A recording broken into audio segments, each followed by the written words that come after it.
สวัสดีทุกท่านพวกเราจากทีมงาน Mobile Talk มื้อนี้พวกเราก็มีอีกหนึ่งอุปกรณ์มาเนาะตัวนี้อันนี้มันเป็นอย่างเนาะเบิ่งคืออะแดปเตอร์บ่เนาะก็ที่จริงมันเป็นอะแดปเตอร์นี่แหละเนาะฉะนั้นแล้วอาจจะสงสัยว่าเหมียงยูซื้อคือมารีวิวอะแดปเตอร์มันมีอย่างพิเศษแตกต่างกันแนวใดเนาะแน่นอนเนาะว่าเครื่องนี้นี่พิเศษจากตัวปกติอยู่แล้วเนาะซึ่งว่าอะแดปเตอร์เราเห็นมีหลายๆรูปแบบเนาะอาจจะเป็นแบบประมาณนี้เป็นหัวเสียบอยู่ข้างหลังเนาะหรือว่าเป็นตัวคาดขึ้นมาหน่อยนึงก็จะเป็นอันเดียวหูเสียบอันเดียวแต่ว่าชาร์จได้2อันของเครื่องพร้อมกันหรือว่าเอาแบบพื้นฐานสุดๆเนาะเป็นพวกอะแดปเตอร์ที่มีสายมันเสียบคาอยู่ในนี้นะบ่สามารถแกะออกได้เนาะฉะนั้นแล้วแม่นโดยพื้นฐานแล้วนะมันจะมีลักษณะประมาณนี้ที่จริงมันจะมีหลายกว่านี้แต่ว่าเฮามีอยู่ปัจจุบันนี้ก็แม่นมีพวกนี้แหละฉะนั้นแล้วเฮามาเบิ่งดูว่านี่นะเป็นอย่างว่าทีมงานเฮาคือเลือกไอ้หมอนี่มารีวิวว่ามันมีหยังคักแน่เนาะฉะนั้นแล้วแม่นก่อนสิเข้าไปแกะกล่องเนาะเฮามาเบิ่งภายนอกก่อนว่ามันมีเป็นหยังจังได๋แน่ก็พวกนี้ก็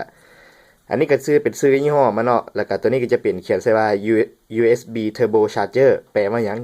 เนาะเอาแบบแปลแบบพื้นๆเลยเนาะก็คือมันเป็นระบบชาร์จที่ไวกว่าปกติเนาะโดยใช้เทคโนโลยีของ Quick Charge 2.0 เนาะตัวนี้จากบริษัท Qualcomm ตัวนี้เนาะแล้วก็จะมีพวกไฟการจ่ายมันอีกประมาณนี้เห็นบ่อยู่ในนี้มันเขียนบอกว่าไวกว่า 75% ตัวพวกอะแดปเตอร์ที่ชาร์จปกตินะไวกว่า 75% เนาะตัวนี้เนาะแล้วก็มันจะมีระบบอย่างต่างๆของมันแหละอันนี้ก็จะเป็นทั้งข้างเนาะก็จะเป็นเขียนเทรดมาร์กอย่างต่างๆอย่างนี้ก็บ่ได้มีอย่างปานใดเนาะตัวข้างหลังก็จะเป็นบอกว่าเครื่องตัวนี้เป็นจังได Make in China บ่มีเฮ็ดอยู่ไสประมาณนี้อันนี้จะเป็นสีดำเนาะอันนี้ก็บ่มีหยังละฉะนั้นแล้วมาแกะเบิ่งก่อนเนาะสังเกตตัวเขียวๆนี่ล่ะให้เจอสัญลักษณ์ตัวนี้ไว้เนาะว่าคันตัวใดโทรศัพท์เฮาบ่อีหยังบ่ที่เขียนเป็นพวกแบบตัวหนังสือแบบนี้นะ Quick Charge 2.0 นี่นะหมายความว่ามันรองรับระบบการชาร์จแบตเตอรี่ที่ไวกว่าปกติเนาะฉะนั้นแล้วแกะเบิ่งภายในอันนี้ก็จะเป็นกล่องเสียบแบบธรรมดานี่แหละแกะขึ้นมาปั๊บก็จะเห็นอันนี้เป็นตัวลงทะเบียนเนาะตัวลงทะเบียนมันจะมีคล้ายๆประมาณตัวลงทะเบียนเป็นอย่างก็ประกันนะเนาะอันนี้ก็จะเป็นพวกคู่มือพวกอย่างของมันต่างๆอยู่ในเนาะอันนี้ก็จะเขียนแสดงในนึงบอกว่ามันไวกว่าตัวปกติซ้ำใดสินะสังเกตเอาตัวอยู่เบื้องซ้ายสุดก็จะเป็นตัวธรรมดาเนาะ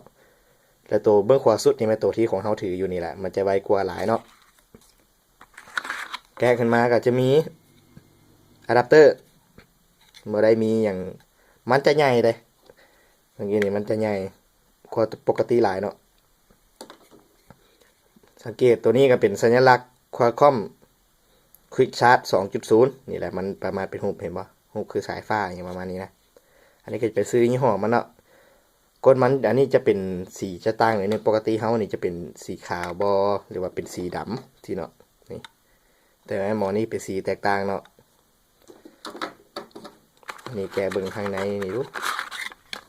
อันนี้จะเป็นสาย USB ทั่วไปนี่แหละเนาะจากนั้นแล้วเรามาเบิ่งก่อนเนาะว่าความรู้พื้นฐานเกี่ยวกับอันนี้มันแม่นหยังมันต่างกันจากพวกหมู่มันแนวใดเนาะตัวที่เราจับมาเรียงๆกันเนาะฉะนั้นแล้วแม่นตัวพวกนี้นะระบบชาร์จไฟ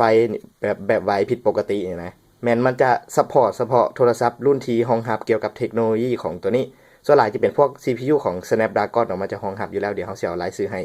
ต่างหากอีกบัดนึงเนาะและไอ้ตัวพวกนี้ก็เป็นอะแดปเตอร์แบบชาร์จไฟปกตินี่แหละเพราะว่าเดี๋ยวนี้แบตเตอรี่เขาเริ่มหลายขึ้นมันเริ่มใช้เวลาดนนะฉะนั้นแล้วตัวนี้จะชาร์จแบตเตอรี่ได้ไวขึ้นเนาะแล้วบางคนอาจจะสงสัยว่าเอาแล้วสายที่แถมมาน้ำมันนี่นะพิเศษบ่มันก็เป็นสาย USB ธรรมดานี่แหละแต่ว่าจุดที่สำคัญก็คือเนาะคือตัวอย่างว่าตัวนี้นี่ปล่อยไฟมาหลายเนาะแต่ว่าโทรศัพท์เฮานั่นที่มันบ่ได้รองรับระบบQuick Charge 2.0 นี่นะมันจะดึงไฟรีดขั้นประสิทธิภาพของอะแดปเตอร์ตัวนี้ได้บ่เต็มเนาะแต่ว่าสำหรับโทรศัพท์ใดที่รองรับระบบตัวนี้อยู่แล้วมันจะรีดขั้นความสามารถของการปล่อยไฟนะเต็มที่ฉะนั้นแล้วมันก็เลยเฮ็ดให้การชาร์จแบตเตอรี่นะได้ไวขึ้นกว่าตัวพวกน้อยๆพวกนี้นี่แหละวันนั้นซะเนาะฉะนั้นแล้วก็ถือว่านี่แหละเป็นความรู้ขั้นพื้นฐานเนาะเฮาบ่อยากมาเว้าเรื่องตัวเลขหยังให้ซับซ้อนกันเนาะก็มีแต่ว่าเอาตัวนี้แหละไปชาร์จคันเครื่องเฮาซัพพอร์ตก็ถือว่ามันจะชาร์จไว้ผิดปกติเนาะคันบ่ซัพพอร์ตมันก็เป็นคืออะแดปเตอร์พวกน้อยๆนี่แหละก็ชาร์จปกตินี่แหละเนาะฉะนั้นแล้วก็ขึ้นกับว่าโทรศัพท์เฮานั่นจะรองรับระบบตัวนี้ได้หลายสำหรับเนาะปัจจุบันนี้มีฮอต 3.0 ละแต่ว่าเฮาหากระซื้อ 2.0 มาเนาะก็มีแต่มาเล่าสู่กันฟังก็สิประมาณนี้ก่อนเนาะสำหรับอุปกรณ์ตัวนี้เนาะผู้ใดสนใจสามารถ ติดต่อไปที่เพจหรือว่าเว็บไซต์ของ Gazilla ได้เนาะก็ถือว่าเพิ่นเป็นผู้อุปถัมภ์ให้อุปกรณ์ตัวนี้มาให้เราได้รีวิวเนาะก็ถือว่าจบเพียงเท่านี้เนาะสำหรับความรู้เล็กๆน้อยๆเกี่ยวกับเรื่องของอะแดปเตอร์เนาะขอขอบใจ